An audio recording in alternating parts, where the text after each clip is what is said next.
Assalamualaikum warahmatullahi wabarakatuh. Ismi Muhammad Ikram Hakimi bin Alias, bernombor metrik 065749. Tajuk yang kami pilih pada penulisan tasawuf ini iaitu adab-adab bersuluk. InsyaAllah saya akan menerangkan berkaitan dengan muqaddimatus suluk, iaitu pendahuluan berkaitan dengan suluk, dan kaifiyat suluk, cara-cara untuk bersuluk, dan juga syarat-syarat bersuluk, insyaAllah. Baik, khususnya kita sambung iaitu muqaddimatus suluk. Muqaddimah suluk iaitu pendahuluan berkaitan dengan suluk. Suluk hiya mumarisatu sufiyin alladhi yuriduna haqqan tazhirul qalbi minal ishtighali bi ghairillah. Yani suluk itu adalah merupakan amalan ahli sufi, yang mana alladhi yuriduna haqqan tazhirul qalbi, yang mana berkehendaklah oleh ahli sufi itu sebenar-benar berkehendak menyuci akan hati mereka. Menyuci akan hati itu minal ishtighali bi ghairillah, daripada bersibuk-sibuk selain daripada Allah. Suluk yakni rihlatul qalbi ila Allah. Suluk itu adalah rihlatul qalbi ila Allah, iaitu perjalanan hati kepada Allah Subhanahu wa taala. Fahadha يعني طريق نحو الكمال الداخلي من خلال التصوف الطريقة والعزلة. yang mana jalanan ini jalanan suluk ini melalui jalan yang sempurna dengan bertasawuf dan juga bertarikat dan juga beruzlah. Wa huwa i'tidalu zati 'anil makhluk. Apa makna uzlah? Uzlah itu iaitu mengasingkan diri seseorang itu daripada makhluk. Suluk hiya mulakhas. Suluk huwa mulakhas uzlah. Suluk itu adalah ringkasan daripada uzlah wal khalwah fi sufiyah. yakni pada ilmu tasawuf, suluk itu adalah ringkasan daripada uzlah dan juga khalwah. Wa yusamma aidan, dan dinamakan juga i'tikafi fil fiqhi, yakni i'tikaf dinamakan juga i'tikaf di dalam ilmu fiqh. Di dalam ilmu fiqh, i'tikaf itu diserupakan dengan suluk. Seterusnya berkaitan dengan kaifiyatus suluk, yakni cara-cara untuk bersuluk.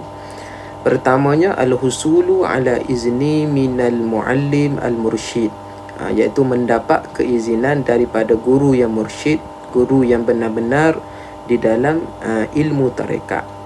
Yang keduanya khalwah. Khalwah ini mengasingkan diri daripada manusia lah, supaya tidak terganggu ketika bersuluk.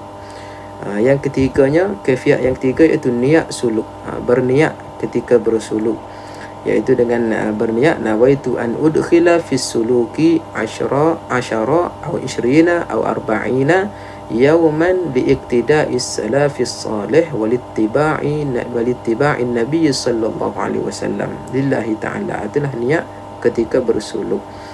Dan yang keempat iaitu tarkul kilmatu ghaira majidatu qabla wa asna'i suluk, yakni meninggalkan perkataan yang tidak memberi manfaat ketika bersuluk dan sebelum bersuluk. Yang kelima ju', iaitu berlapar. Berlapar. Yang keenam iaitu qillatun naum, mensedikitkan tidur. Dan yang terakhir la tafratu fi zikri qalbi nahran wa lailan bi azkari allati ya'muru biha al-muallim, yakni tidak melebihkan zikir hati pada malam ataupun siang dengan zikir yang telah ditetapkan oleh guru yang mursyid tersebut. Seterusnya yang terakhir iaitu syurutus suluk, yakni syarat-syarat untuk bersuluk. Pertamanya iaitu ju', iaitu berlapar. وهو تناول الكمية أقل من الطعام لأن تناول الكمية أقل من الطعام يمكن أن ينقص الدم في قلبي كما أن قلبي هو النطقة العبور للشيطان لإغراء الناس بالشر. yakni dengan berlapar itu akan mengurangkan makan. Bila mengurangkan makan, dia akan mengurangkan pengaliran darah di dalam hati, yang mana hati ini juga adalah tempat lintasan bagi syaitan yang menggoda manusia kepada kejahatan. Yang keduanya iaitu sahrun, iaitu berjaga malam. Mimma yaqillu minan naumi lailan an tariqin ada'il ibadah lianna taqulun naumi yanqi qalbi wa yumkinu an yanbiru qalbi, iaitu mengurangkan tidur pada malam dengan beribadat kepada Allah Subhanahu wa taala, kerana mengurangkan tidur itu akan mensucikan hati, menerangkan hati. Yang ketiga iaitu as-sumtu. As-sumtu iaitu sentiasa berdiam. Wattadamu sumtu daiman badalan min at-tahaddis al-farigh, yakni sentiasa diam, iaitu sentiasa diam daripada berkata-kata yang tidak perlu berkata-kata. Yang keempat itu al-khalwah, iaitu mengasingkan diri. Wa huwa julusu fi khalwati wal ibtida'i an ikhtilati, yakni menjauhkan diri daripada bercampur dengan manusia. Itu saja daripada saya. Syukran. Wabillahi taufiq wal hidayah. Wassalamualaikum warahmatullahi wabarakatuh. Assalamualaikum warahmatullahi wabarakatuh. Sekarang saya akan menerangkan tentang adab-adab sebelum bersuluk. Adab sebelum bersuluk merujuk pada etika atau sopan santun yang harus dipatuhi oleh seseorang sebelum melakukan praktik spiritual seperti bersuluk atau meditasi. Adab ini biasanya berkaitan dengan persiapan mental dan fizik untuk mencapai kondisi yang optimal untuk mengalami pengalaman spiritual yang lebih dalam dan bermakna. Antara adab yang perlu dilakukan oleh seseorang Muslim sebelum bersuluk ialah: yang pertama, membersihkan diri secara fizikal. Sebelum melakukan suluk, pastikan tubuh dalam keadaan bersih dan wangi. Mandi atau membersihkan diri dengan air suci sebelum memulaikan suluk sangat dianjurkan. Yang kedua, mempersiapkan diri secara mental. Suluk merupakan proses spiritual yang memerlukan ketenangan fikiran dan hati. Sebelum memulai, bersihkan fikiran dan jauhkan segala fikiran negatif yang dapat mengganggu fokus dalam melaksanakan suluk. Yang ketiga, berdoa dan berzikir. Sebelum memulakan suluk, lakukan doa dan zikir untuk meminta petunjuk dan keberkahan dari Allah SWT. Dengan berdoa dan berzikir, hati ini akan menjadi lebih tenang dan siap untuk menerima ilmu dan pengalaman spiritual. Yang keempat, menentukan niat yang tulus. Penting untuk menetapkan niat yang tulus dalam melakukan suluk, iaitu semata-mata ingin mendekatkan diri kepada Allah SWT dan meraih keredaannya. Oleh demikian, salik mesti mengekalkan solat jemaah 5 waktu dan menjaga sembahyang Jumaat, sebab tujuan utama berkhawat adalah mengikut sunnah Rasulullah SAW. Yang kelima, mempersiapkan diri dengan pengetahuan. Sebelum melakukan suluk, sebaiknya mempersiapkan diri dengan pengetahuan secukupnya tentang proses suluk itu sendiri dan cara-cara melakukan suluk yang sebenar. Yang keenam, memilih tempat yang tepat. Memilih tempat yang tenang, nyaman dan aman dapat membantu dalam menjaga konsentrasi dan fokus saat melakukan suluk. Yang ketujuh, membersihkan hati dari rasa sombong. Sebelum melakukan suluk, bersihkan hati dari rasa sombong dan merendahkan diri sebagai hamba Allah SWT yang lemah dan memerlukan perlindungannya. Yang ke-8, memperbanyakkan istighfar. Sebelum melakukan suluk, istighfarlah sebanyak-banyaknya agar hati menjadi lebih bersih dan siap menerima ilmu dan pengalaman spiritual. Yang ke-9, memilih waktu yang tepat. Suluk sebaiknya dilakukan pada waktu-waktu yang tepat seperti waktu malam atau dini hari, kerana pada waktu tersebut lingkungan lebih tenang dan fikiran lebih fokus. Yang ke-10, bersiap sedia untuk menerima segala hasil. Suluk adalah proses spiritual yang tidak dapat diprediksi hasilnya. Oleh kerana itu, bersiaplah menerima segala hasil yang Allah berikan, baik itu merupakan pengalaman yang menyenangkan ataupun ujian-ujian yang sulit. Yang terakhir sekali, melakukan taubat dan memohon keampunan daripada Allah SWT. melakukan taubat daripada segala dosa zahir dan batin. Sesudah itu, seseorang salih perlulah solat sunat taubat dahulu, dan setelah selesai, hendaklah berselawat sebanyak 1000 kali ataupun 100 kali. Dalam praktik spiritual, adab sebelum bersuluk sangatlah penting untuk menciptakan kondisi yang optimal untuk pengalaman spiritual yang lebih dalam dan bermakna. Oleh kerana itu, sangat penting bagi seseorang untuk memahami dan menghormati adab ini sebelum memulakan suluk. Seterusnya, ada adab semasa bersuluk. Adab semasa bersuluk adalah etika yang harus diperhatikan selama proses suluk itu dilakukan agar dapat mencapai hasil yang maksimal. Berikut ini adalah beberapa adab semasa bersuluk. Yang pertama adalah tundukkan diri kepada Allah SWT. Saat melakukan suluk, tundukkanlah diri sepenuhnya kepada Allah SWT dan berserah diri kepadanya. Jangan biarkan ego atau perasaan merintangi proses suluk. Yang kedua, fokus dan konsentrasi. Selama melakukan suluk, usahakan untuk fokus dan konsentrasi pada tujuan utama, iaitu mendekatkan diri kepada Allah SWT. Jangan biarkan fikiran melambung ke mana-mana atau terganggu dengan hal-hal yang tidak penting. Kemudian seterusnya, salik dikehendaki kekal dalam wukuf qalbi, iaitu menghilangkan fikiran daripada selain Allah SWT dan hanya menumpukan pada Allah SWT. Yang ketiga, memperbanyakkan zikir. Selama proses suluk, perbanyakkanlah zikir dan doa kepada Allah SWT. Hal ini dapat membantu memperkuatkan hati dan memaksimalkan lagi proses suluk. Yang keempat, jaga etika dan budi pekerti. Saat melakukan suluk, jaga etika dan budi pekerti dengan tidak menyakiti hati orang lain dan berbicara sopan dan menjaga kehormatan diri. Yang kelima, memperhatikan gerak dan sikap tubuh. Selama melakukan suluk, perhatikanlah gerak dan sikap tubuh dengan duduk dengan tegak, tidak bersandar dan jangan melakukan gerakan-gerakan yang mengganggu konsentrasi. Yang keenam, tidak tergoda dengan hal-hal yang mengganggu. Jangan biarkan diri tergoda dengan hal-hal yang mengganggu seperti gadget, percakapan dan hiburan lainnya yang dapat mengganggu proses suluk. Salik dikehendaki mengawal lidah daripada banyak bercakap sekalipun sesama jemaah. Yang ketujuh, berkomunikasi dengan guru atau pembimbing. Jika melakukan suluk dengan bimbingan seseorang guru atau pembimbing, berkomunikasilah secara terbuka dan jangan ragu untuk bertanya jika ada yang belum difahami. Yang ke-8, meminta izin dengan guru atau syekh. Salik mestilah memohon keizinan daripada syekh atau bersuluk di bawah pimpinannya serta meminta syekh supaya memimpin, menjaga dan mendoakannya. Seseorang salik tidak boleh beramal tanpa keizinan syekh selagi beliau masih di bawah pimpinan syekh tersebut. Yang ke-9, menjaga wuduk. Sepanjang tempoh suluk, seseorang salik hendaklah mengekalkan wuduk supaya terselamat daripada gangguan syaitan dan didekati oleh malaikat rahmaniyah. Yang ke-10, menjaga kebersihan sekeliling. Selama melakukan suluk, jaga kebersihan di sekeliling agar tidak mengganggu konsentrasi dan fokus dalam proses suluk. Yang ke-11, menjaga waktu.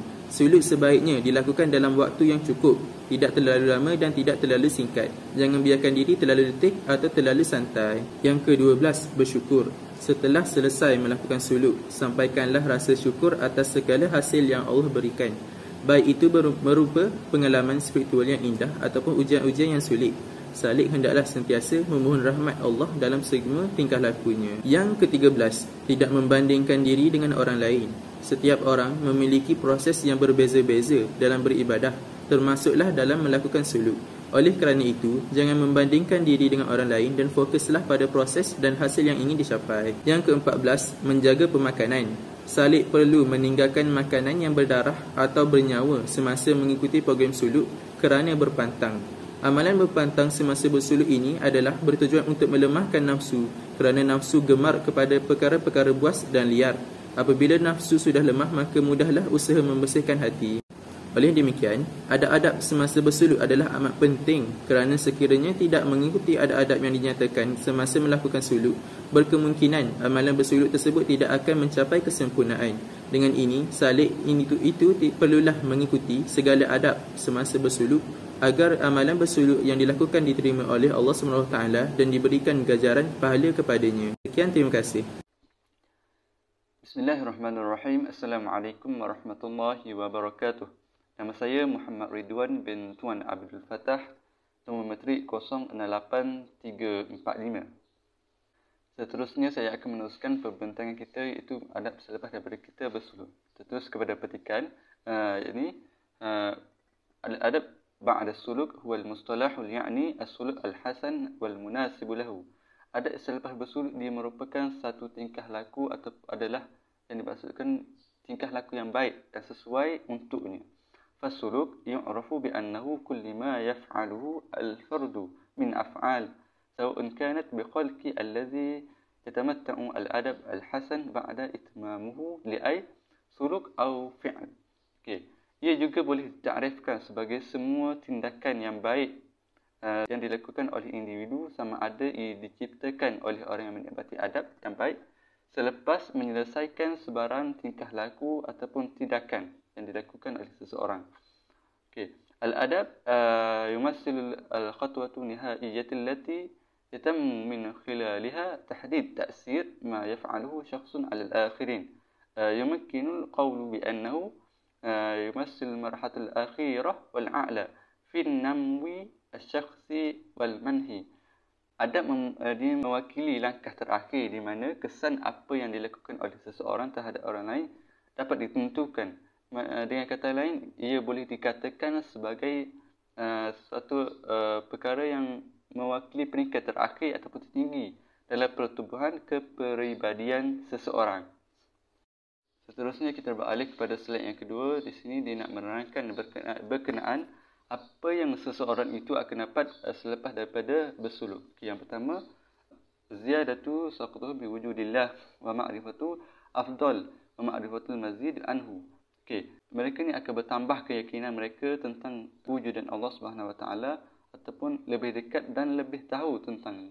Yang kedua, mereka akan melalui pengalaman zauqi dan fanafilah, itu faham apa yang dinamakan makrifah, tahu di mana berlakunya musyahadah dan faham apa yang baqabilah dan istilah-istilah seumpamanya.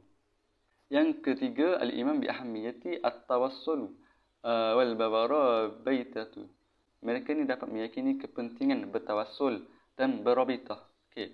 Seterusnya yang keempat, mumarisah al-adab az-zikru ma'al muallim atau syakhsi at-taqi.